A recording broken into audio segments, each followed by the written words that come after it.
बाबा जी ने अनेकों संदेश दिए हैं। आप इस संदेश को पूरा सुने, क्योंकि बाबा जी के ऐसे ऐसे संदेश हैं, आपके रोंगटे खड़े हो जाएंगे।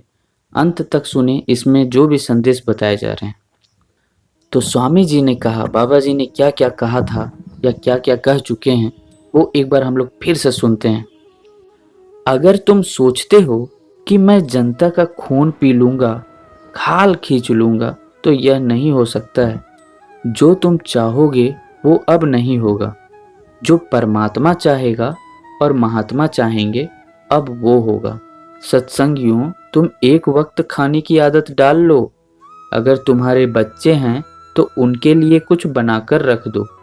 एक वक्त खाओगे तो आलस नहीं लगेगा, साधन भजन बनेगा और तुम्हारे लिए अन्न की समस्या भी हल होगी। ये सारे सत्संगे बाबा जी बहुत पहले ही बताए हैं, जो हम लोग शायद भूल चुके हैं। एक बार फिर से उन्हें याद करने की जरूरत। तुम तकलीफों को बर्दाश्त कर लेना। तुम मालिक से भी बर्दाश्त करने की ताकत मांगना, रोटी मत मांगना। वैसे वह अंतर्यामी हैं, वह तुम्हारी तकलीफों को समझते हैं।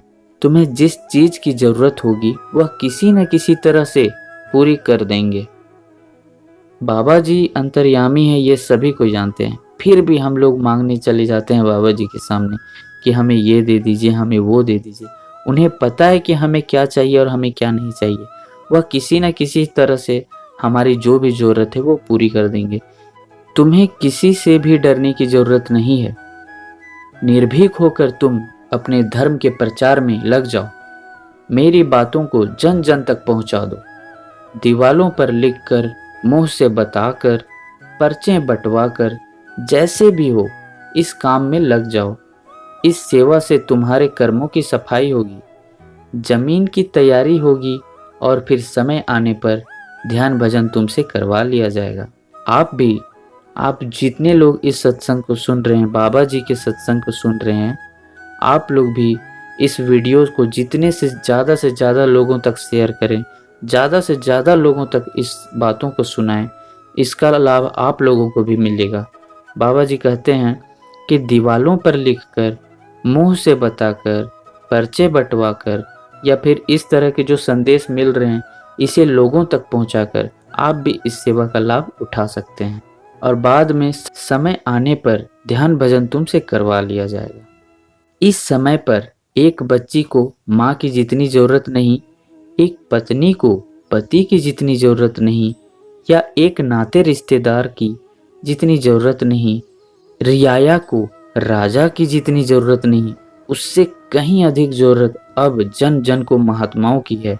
आज की जो स्थिति है, ये ऐसी स्थिति है कि महात्माओं की सख्त जरूरत है, क्योंकि अब बिना महात्माओं के यह बिगड़ी और अस्त व्यस्त व्यवस्था संभलने वाली नहीं है। देश विदेश के सीआईडी एवं संदेश वाहकों, आप सभी जाकर उन देशों में कह दें कि भारत में महान आत्मा का जन्म हो चुका है। अब भारत को कोई भी देश जीत नहीं सकता है। भविष्य में देश की पतवार पालकों के हाथ में चली जाएगी और वह पूर्ण निरामिष शाकाहारी सदाचारी ब्रह्मचारी होंगे। बच्चियों के चरित्र पतन होने का पाप माता पिता के सिर पर लदता है। आज समाज में 95% लड़कियों का चरित्र गिर गया। जो 5% बची हैं, उनके चरित्रों को बचा लीजिए। अगर उनके घट गंदे हो गए तो देश रसातल को चला जाएगा। सतयुग आगमन के संकेत होने लगे हैं। सतयुग गंदगी में नहीं आएगी, आने से पहले कूड़े कचरे को बहाकर अलग कर देगा। ये कूड़े कचरा अर्थात गंदगी नहीं, कूड़े कचरे का अर्थात हम मनुष्यों की ही बात हो रही है। अर्थात पापकर्मी लोग होंगे, उनका सफाया होगा। हमारे सत्संग में कभी कोई तालियां ना बजावें, यह सच्चा सत्संग है। महात्मा तालियों से खुश नहीं होते, तभी तुम रो रहे हो। तुम्हें खुशी किस बात की है? निष्ठरों के यहाँ तुम बजाते हो, बजाओ, परंतु जब इधर आओ तो बिल्कुल बदल जाओ। यह मिनिस्टरों का मंच नहीं है जो फूल माला तालियों से खुश कर लोगे। महात्मा के यहाँ आओ तो बैठना सीखें। अंग्रेजों का पहनावा अपनाया तो अंग्रेज तो अच्छे थे कि हर कामों और जगहों के लिए अपने अलग अलग कपड़े रखते थे। तुम एक ही कपड़े हर जगह पहनते हो और कुत्तों की तरह से बैठते हो पैर उठाकर। महात्माओं के पास जाओ तो अदब से बैठो और सिर पर हमेशा कपड़ा रखो। अगर यमदूत पुलिस की भयंकर मार से बचना चाहते हो तो उसको अपना साथी बना लो जो तुम्हारे कर्मों के कागज फाड़ दे। और वो साथी कैसे बनेंगे वो संत महात्मा ही बताते हैं। अर्थात आप सुमिरन भजन ध्यान करेंगे तो आपके कर्म कर्जे के कागज जो होते हैं चिट्ठा उसको फाड़ दिया जाता है, जैसा सत्संग में बाबा जी बताते हैं। बाबा जय गुरुदेव जी महाराज ने कहा कि मैं नेताजी सुभाष चंद्र बोस नहीं हूँ।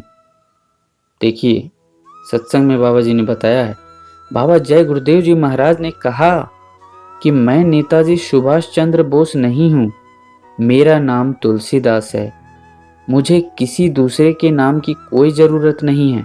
बाबा जय गुरुदेव के द्वारा ये वचन मन से कहे गए।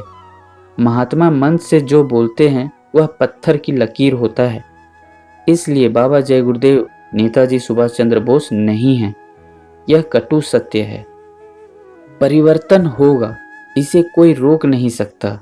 चाहे आकाश टूट पड़े, चाहे धरती फट जाए, लेकिन परिवर्तन अवश्य होगा। सूरज पूरब में निकलना बंद कर दे और पश्चिम में निकलने लगे, यह तो हो सकता है, लेकिन बाबा जी के मुख से निकली कोई बात इधर से उधर होने वाली नहीं है। सत्संग में बाबा जय गुरुदेव जी महाराज ने कहा कि आगे भविष्य में सूखा पड़ेगा। पानी न बरसने से नदियों में पानी कहाँ से आएगा? डैम सूख जाएंगे, फिर बिजली के जनरेटर बंद हो जाएंगे और कितनी मिलें बंद हो जाएंगी। बाहर के मुल्कों में भी सूखा पड़ेगा और अन्न का दाना खाने को नहीं मिलेगा और करोड़ों आदमी मर जाएंगे। बंबई की पता नहीं कितनी जमीन पानी के अंदर आ जाएगी। नर नारियों कान खोलकर सुन लो, जिन लोगों ने अपने नाम के आगे संत लिखा है, महाराज लिखा है, सरकार लिखा है, परम संत लिखा है, अगर यह सभी अपने लगाए नाम के अनुसार कार्य नहीं करते हैं, जो भविष्य में इन सब को जेल का दरवाजा देखना पड़ेगा। किसी को माफ नहीं किया जाएगा। देश के सभी संस्थाओं से अपील है कि वे किसी प्रकार का आंदोलन, हड़ताल, तोड़फोड़ न करें। बाबा जी ने सत्संग में कहा है, जब एक पटरी पर दो ट्रेनें आमने सामने अपने संपूर्ण रफ्तार से टकराएंगी तब क्या होगा? विचार कीजिए।